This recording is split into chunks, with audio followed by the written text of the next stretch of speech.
ராதே கிருஷ்ணா. எல்லாருக்கும் நமஸ்காரம். எல்லாருக்கும் இனி எப்பொழுது நல்லபடியாக விடியும், நல்லபடியாக முடியும், யாரும் கவலைப்படாதீங்க. அப்புறம் வெயில் ரொம்ப ஜாஸ்தியாக இருக்குது. ஏசி அப்புறம் ஃபேனு இது ரெண்டும் இல்லாமல் சுத்தமாக இருக்கவே முடியறதில்ல நம்மளால். அது கெடுதல்னா கூட ஏசி வேறு என்ன, வேறு வழி இல்லை நம்மளுக்கு ஆப்ஷன். அதனால் ஏசிலேயே உட்காந்துட்டுருக்கோம், கண்ணெல்லாம் பொங்குறது, வேறு வழியும் தெரியல. அப்புறம் வெயில் ஜாஸ்தியாக இருக்கிறதுனால எல்லோரும் என்ன பண்ணுங்க, பார்த்து போங்க. காத்தால் ஒரு 9 மணிக்குள்ளே 10 மணிக்குள்ளே போயிட்டு எல்லா வேலையும் முடிச்சுன்னு வந்துடுவோம். அதுக்கப்புறம் திருப்பி சாயந்தரமாக போனால் போகிறோம். ஏன்னா சன்ஸ்ட்ரோக்குங்கிறா, அதுங்கிறா, இதுங்கிறா. ஸோ எல்லோரும் உடம்பை கேர்ஃபுல்லாக பார்த்துக்குவோம். மோர் இருக்கு இல்லையா, அதை நல்லா நீர்க்க கரைச்சி உப்பும் பெருங்காயமும் போட்டு வச்சுக்கோங்க. அதுக்கப்புறம் மிக்சியில் புதினா, கொத்தமல்லி, இஞ்சி, பச்சை மிளகாய், கருவேப்பிலை இது எல்லாத்தையும் போட்டு நல்லா ஒரு குறை நான் ரொம்ப இதுவாக அரைக்கூடாது, சும்மா 2 சுற்று சுற்றிட்டு அந்த மோரோட கலந்து வடிகட்டி வச்சுருங்க. ஏன்னா வடிகட்டினா தான் குழந்தைகள்லாம் சாப்பிடும். அதனால் வடிகட்டி வச்சுட்டேன்னா உங்களுக்குமே நல்லாயிருக்கும் சாப்பிட்றதுக்கு. நல்லா நீர்க்க கரைச்சி வச்சுக்கோங்க, ஒன்றும் பிரச்சனையே இல்லை. ஏன்னா அப்பப்போ போகும்போது கொஞ்சம் கொஞ்சம் எடுத்து நீங்கள் 2 ஹவர்ஸ்க்கு ஒரு தடவை ஆற்றுல உள்ளவெல்லாம் ஒரு டம்ளர் சாப்பிட்லாம்.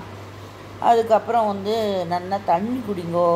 அப்புறம் நீர் காய்கள் நிறையா சாப்பிடுங்க. அப்புறம் பூசணிக்காய் அந்த மாதிரி காய்கள்லாம் நிறையா சாப்பிடுங்க.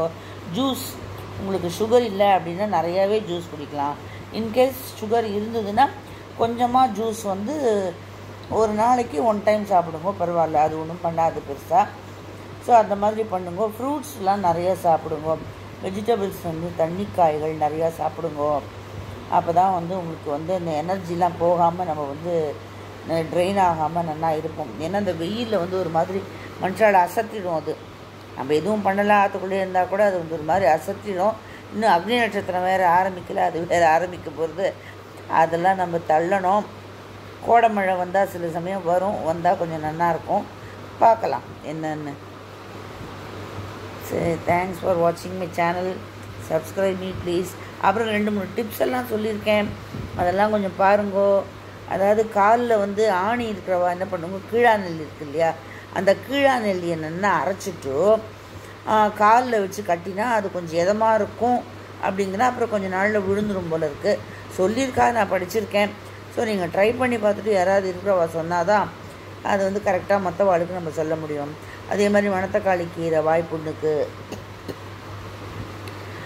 அதுவும் சாப்பிட்லாம். அதுக்கப்புறம் இது பேர் நல்ல தேங்காய் எண்ணெய் கொப்பளித்து துப்பினா அதுவும் நல்லா வாய்ப்புண்ணு ஆற்றும்.